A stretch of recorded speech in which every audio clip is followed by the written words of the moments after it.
I chose the wrong queue at the supermarket, and now I'll be stuck here for some time. Why did I not see that the cashier was a trainee who needs supervisor help to sell that woman her red wine? I chose the wrong queue at the supermarket, and as I watch the other queues move steadily, I kick myself for such a newbie error. But I've committed now, as I've already half unloaded my trolley. I considered all the options when I got to the checkouts and chose the one that looked least long to take. But as I stacked the conveyor belt with all my grocery snacks and treats, the snail-paced progress made me realise my terrible mistake. I chose the wrong queue at the supermarket, and now as I watch people passing through, the other tills so casually when they arrived a long time after me, I curse under my breath, for there's naught else that I can do. What ho folks, Thomas Benjamin Wild Esquire here with song number 50 of my Song a Week project. This one inspired by a little trip I had to B&M a couple of weeks ago, where I made a terrible mistake with the queue that I chose to stand in, and it took a lot longer. And you have those moments where you realise you thought you were choosing the shortest queue. You look over and realise there's some kind of issue at the checkout, at the till. Something won't go through, or there's a trainee at the till who needs assistance. And it takes 10 times longer, and you watch the other queues that you thought were longer moving steadily through, and people arriving after you who are getting served before you. And I know it's quite petty, but it does fill me with rage. Quiet rage. I sit there seething. I stand there seething. Nobody else would notice it, but there's lots of huffing and tutting. So that's what it's inspired by. Let me know your similar experiences below the video. I'm sure people have had these.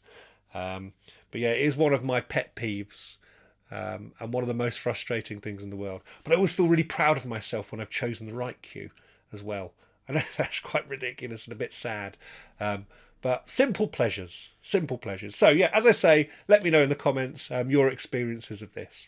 I played this on my Flight Soprano Ukulele, details of which can be found in the description below the video. So some great reactions to last week's video, which was, of course, about not wanting to run a marathon. Lots of people agreeing with me. Lots of marathon runners actually saying they can understand it, which is very nice to see.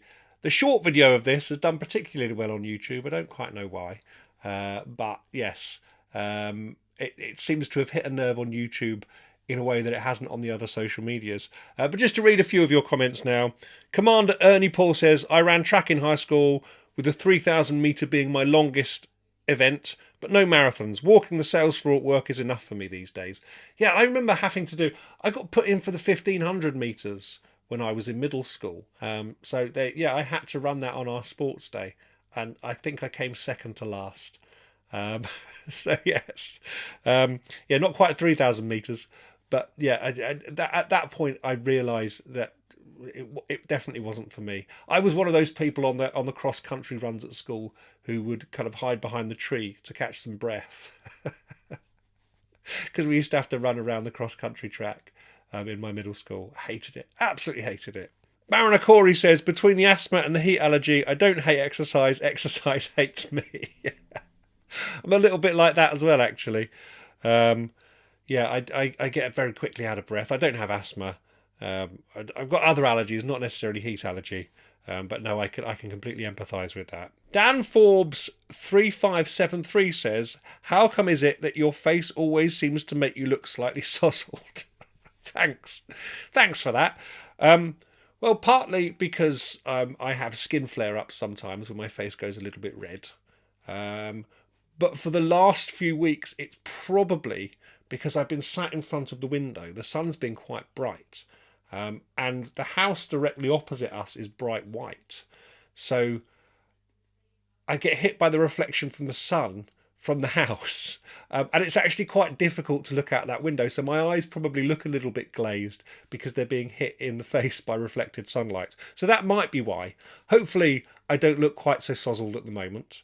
I don't think I'm having too much of a skin flare up at the moment. Great Azure Dragon says, preach it, brother.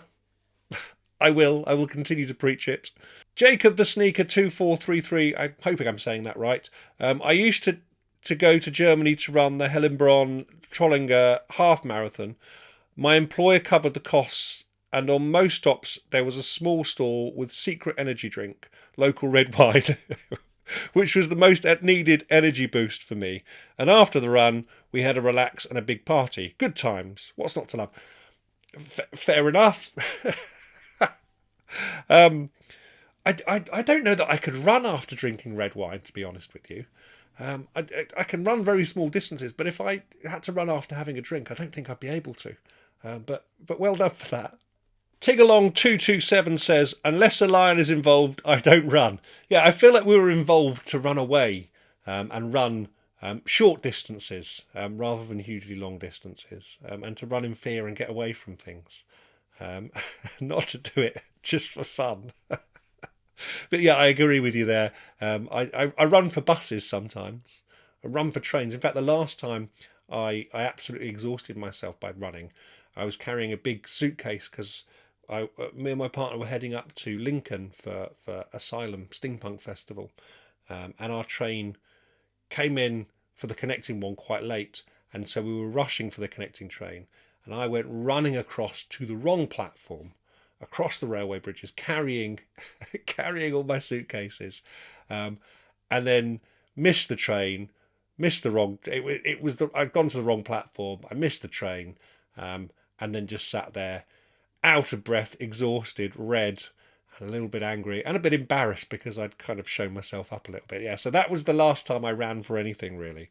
Jackie Lindy 7568 says, Thomas, have you looked into the Hash House Harriers Club? Their motto is a drinking group with a running problem. I don't think they do marathons or things competitive, but I understand they do run between pubs. Maybe this might spark your interest in running, or at least have a buddy to hold you while regurgitating the contents from the last pub. Yeah, that would be absolutely what it is. I couldn't run after having a drink. I would be throwing it up in the street, particularly if I was drinking beer, because it just sits heavily in the stomach.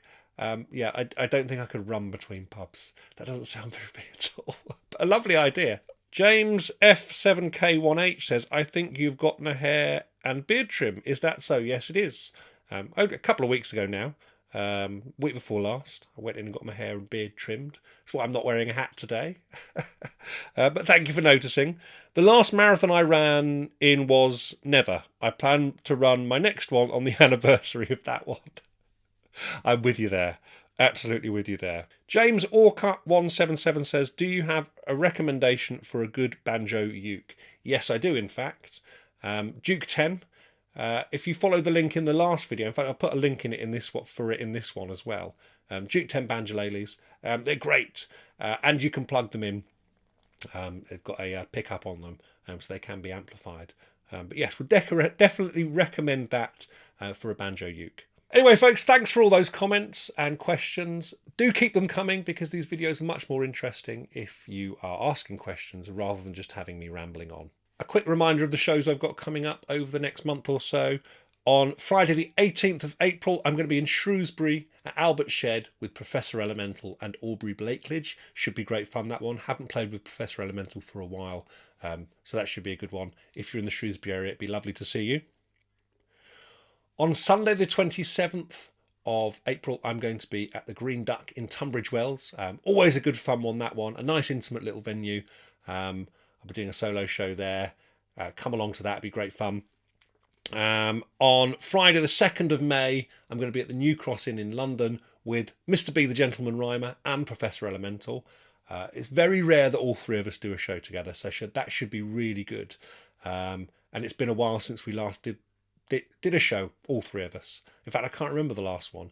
So if you're in London, come along. Be great to see you. As I mentioned before, if you're interested in getting hold of a Flight ukulele, you can follow the link in the description below. Funnily enough, if you're watching this on Sunday, on the day that it's gone out. This evening, I'm going to be part of Flight Fest from 5 p.m. UK time with a whole plethora of other artists, and it's online. We'll be going live through the Flight YouTube channel. So if you're interested in joining us on there, that should be really good fun. I'll be chatting to the guys from Anarchy and the Ukulele, I believe, and then playing a song or two. So it'd be lovely to see you there. Details of all the shows I've got coming up in 2025 can be found in the link in the comments, as can details of my Patreon community, where if you're interested, you can access all kinds of exclusive content, as well as seeing these videos first, with MP3 downloads of the songs, for as little as £3 a month. It'd be great if you could join that community. It is a fun and growing community. It'd be lovely to see you on there. So that's about it from me for this week. Until next time, stay safe and toodle pip.